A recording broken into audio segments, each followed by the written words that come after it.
نہیں تیرا نشیمن کثرت و ثانی کے منبر پر تو شاہی ہے بسیرا کر پہاڑوں کی چٹانوں میں لائق صد احترام معزز و موقر اساتذہ کرام اور گلشن حسنین کے روشنگفتہ مہکتے پھولوں اور حکم حضرات جو کہ انصاف کا قلم تھامے ہوئے ہیں، السلام علیکم ورحمۃ اللہ وبرکاتہ۔ آج کی اس مبارک محفل اور مقدس حدیث میں میں چاہتا ہوں کہ آپ نے کچھ نوجوان ساتھیوں کے خون کو گرماؤں،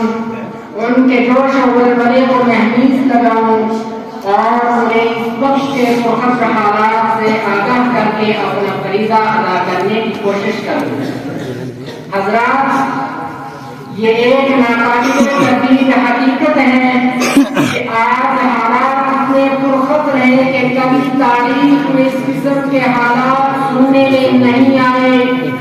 یہ مغربی تہذیب، یہ تمدن کی دل فریبیاں،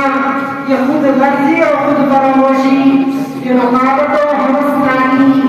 یہ فطرت کی طاقتوں کو اڑیاں کرنے والا فکر گستاخ، یہ ترقیات کے پردے میں تنزل و انحطاط سے قبل نہیں آیا۔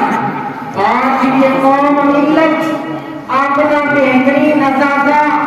اپنی سیادت و قیادت کے پاکیزہ اصول رکھنے کے باوجود دوسروں کی دستے نظر بنی ہوئی ہے اور صورت کے افراد اپنی تہذیب، اپنی کلچر و ثقافت سے آشنا ہی نہیں۔ اور دوستو، خاص طور پر امت مسلمہ کا وہ نوجوان جو ستاروں پر تلندے ڈال دیا کرتا تھا، جو پہاڑوں کو زیر کر لیتا تھا، جس کے آگے بڑی بڑی طاقتوں کی زمین خم ہو جایا کرتی تھی،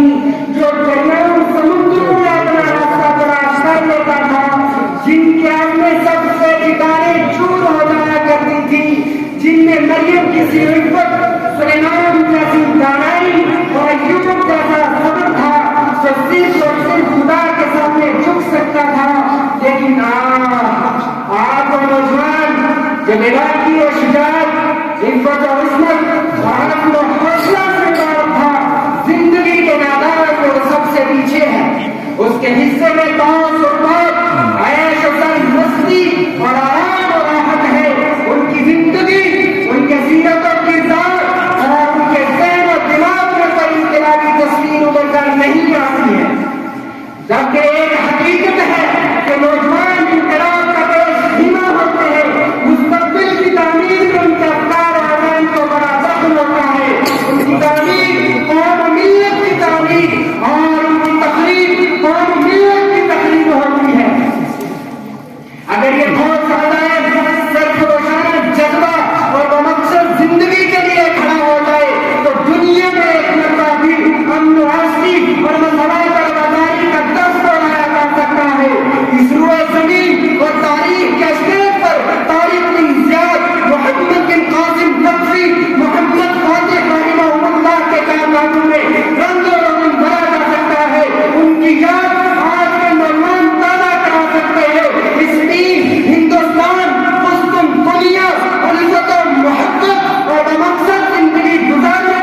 دو اور یہ خواہش مندہ تعبیر ہو شب گریزہ ہو گیا دل جلوہ خورشید سے شب گریزہ ہو گیا دل جلوہ خورشید سے یہ چمن معمور ہوگا نغمہ توحید سے وما علیہ